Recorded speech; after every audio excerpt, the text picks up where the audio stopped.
Halo, apa kabar pemirsa? Kita berjumpa dalam Warta Parlemen, informasi aktual seputar parlemen. Bersama saya, Uki Bahtiar.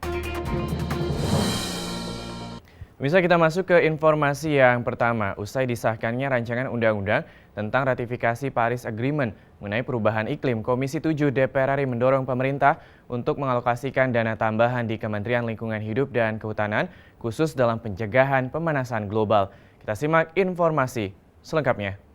Ditemui usai rapat kerja dengan Menteri Lingkungan Hidup dan Kehutanan, Siti Nurbaya beserta jajarannya baru-baru ini, Wakil Ketua Komisi 7 DPR RI Mulyadi mengatakan, setelah DPR RI mengesahkan rancangan undang-undang tentang ratifikasi Persetujuan Paris atau Paris Agreement tentang perubahan iklim, pemerintah dalam hal ini Kementerian Lingkungan Hidup dan Kehutanan perlu mengalokasikan anggaran khusus untuk program-program yang terkait upaya pengurangan emisi karbon dan upaya pengurangan pemanasan global sesuai dengan kesepakatan internasional.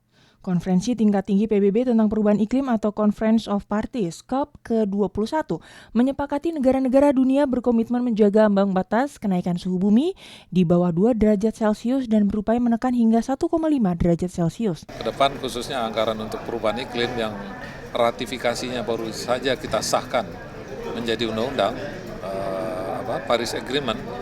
Di sana ada anggaran perubahan iklim, itu juga perlu mendapat perhatian khusus dari Komisi 7 agar anggaran tersebut di mana program dan kegiatannya betul-betul berdampak yang positif ya terhadap penurunan suhu yang dicanangkan nggak boleh lebih dari 2%, bahkan 1,5% itu betul-betul dapat tercapai. Hal senada disampaikan Wakil Ketua Komisi 7 DPR RI Hadi Mulyadi. Hadi mengatakan dengan telah disahkannya ratifikasi Paris Agreement ini, maka Indonesia terikat dengan kesepakatan internasional. Di antaranya, menurunkan emisi dan suhu serta pencegahan efek rumah kaca. Komisi 7 akan mendukung upaya Kementerian Lingkungan Hidup dan Kehutanan dalam melaksanakan kesepakatan Paris tersebut. Ini kan kesepakatan internasional ya, terkait dengan emisi karbon dan sebagainya. Ya, kita harus dukung karena itu berdampak pada iklim global. Mau tidak mau kita harus dukung.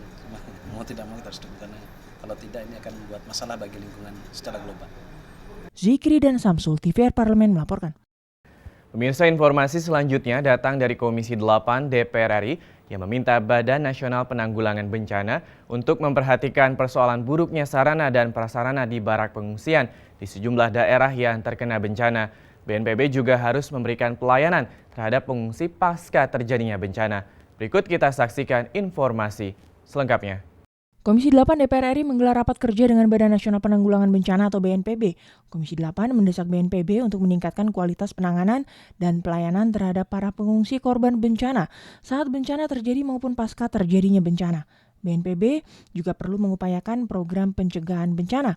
Wakil Ketua Komisi 8 Iskan Kolba Lubis mengatakan keprihatinannya saat meninjau lokasi pengungsian dan melihat langsung kondisi barak pengungsian yang sangat tidak memiliki standar yang baik dari aspek kesehatan maupun kenyamanan bagi para korban bencana. Iskan akan mendorong anggaran BNPB untuk ditingkatkan agar pelayanan terhadap para pengungsi dapat diperbaiki sehingga tidak menimbulkan bencana baru.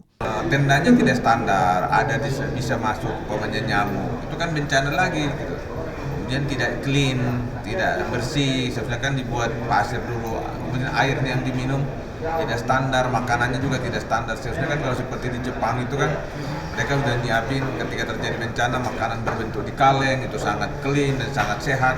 Jadi kita pingin selain bencana itu terjadi juga harus ada standar pelayanan di tangga bencana itu, bukan hanya kita lihat itu WC-nya tidak ada, kemudian becek, sampah di mana-mana. Masa begini kita mengelola bencana? Anggota Komisi 8 DPR RI Hasbi Jayabaya mengatakan Indonesia bisa mencontoh negara lain dalam hal pelayanan pengungsi pasca bencana alam. Menurut Hasbi, sudah merupakan kewajiban pemerintah untuk hadir di saat masyarakat sedang membutuhkan. Hasbi menjelaskan secara geografis Indonesia memang berada dalam posisi rawan bencana sehingga siaga kebencanaan sudah selayaknya dimasukkan dalam komponen prioritas pembangunan. Pencegahan dan juga mitigasi, pemahaman masyarakat terhadap suatu bencana ini lebih ditingkatkan lagi. Untuk lebih ditingkatkan, inilah fungsi Badan Nasional Penanggulangan Bencana dalam hal ini BNPB ya, untuk hadir Jadi harus sejak ada saat ini masyarakat itu udah harus siap. Siap itu bukan hanya dari segi anggaran, tapi dari pengetahuan mereka terhadap bencana alam itu sendiri. Nurfuad dan Syamsul, TVR Parlemen melaporkan. Bisa kita masuk ke informasi yang terakhir. Untuk mewujudkan ketahanan energi nasional, Komisi 7 DPR RI mendukung PT Pertamina untuk segera melaksanakan proyek pembangunan kilang minyak di Bontang dan proyek Refinery Development Master Plan di Balikpapan, Kalimantan Timur. Kita simak informasi selengkapnya. Ditemui saat melakukan kunjungan spesifik ke Kota Bontang dan Balikpapan, Provinsi Kalimantan Timur baru-baru ini, Wakil Ketua Komisi 7 DPR RI Fadil Muhammad mengatakan selama 25 tahun Indonesia tidak pernah membangun kilang minyak. Akibatnya, Indonesia bergantung pada impor untuk memenuhi kebutuhan BBM dalam negeri. Usai tim Komisi 7 melakukan peninjauan ke lokasi pembangunan kilang di Bontang dan proyek Refinery Development Master Plan unit kelima di Balikpapan, Fadil Muhammad berpendapat PT Pertamina sudah siap baik dari aspek infrastruktur, sumber daya manusia, maupun pendanaan. Mereka rencana untuk mengadakan pengembangan refinery atau kilang. Kami pertanyakan lebih mendalam lagi, akhirnya kita mau lihat sendiri bagaimana kesiapannya. Jadi kami ke Bontang melihat di Bontang sangat siap, infrastruktur telah ada di sana. Senada dengan Fadil, anggota Komisi 7 DPR RI Dito Ganinduto menilai PT Pertamina sudah siap untuk melaksanakan proyek kilang baru di Bontang, Kalimantan Timur, sehingga swasembada energi dapat terwujudkan pada tahun 2025 dan tidak ada lagi subsidi BBM. Untuk itu, menurut Dito, perlu konsistensi dan keseriusan pemerintah untuk melaksanakan proyek pembangunan refinery maupun pembangunan kilang minyak baru di berbagai lokasi. Kita lihat bahwa semua lahannya sudah siap, kemudian infrastrukturnya juga siap, ada 21 boiler yang baru kepakai 7, jadi masih ada sekitar 14 boiler yang sudah bisa digunakan untuk kilang baru. Jetinya juga, pelabuhannya juga sudah siap, jadi saya kira sekarang sudah saatnya Pertamina segera merealisasikan pembangunan kilang yang ada di Bontang. Anggota Komisi 7 DPR RI Totok Daryanto berpendapat Indonesia sudah kalah dengan Singapura yang tidak memiliki kilang minyak namun mampu mengekspor minyak.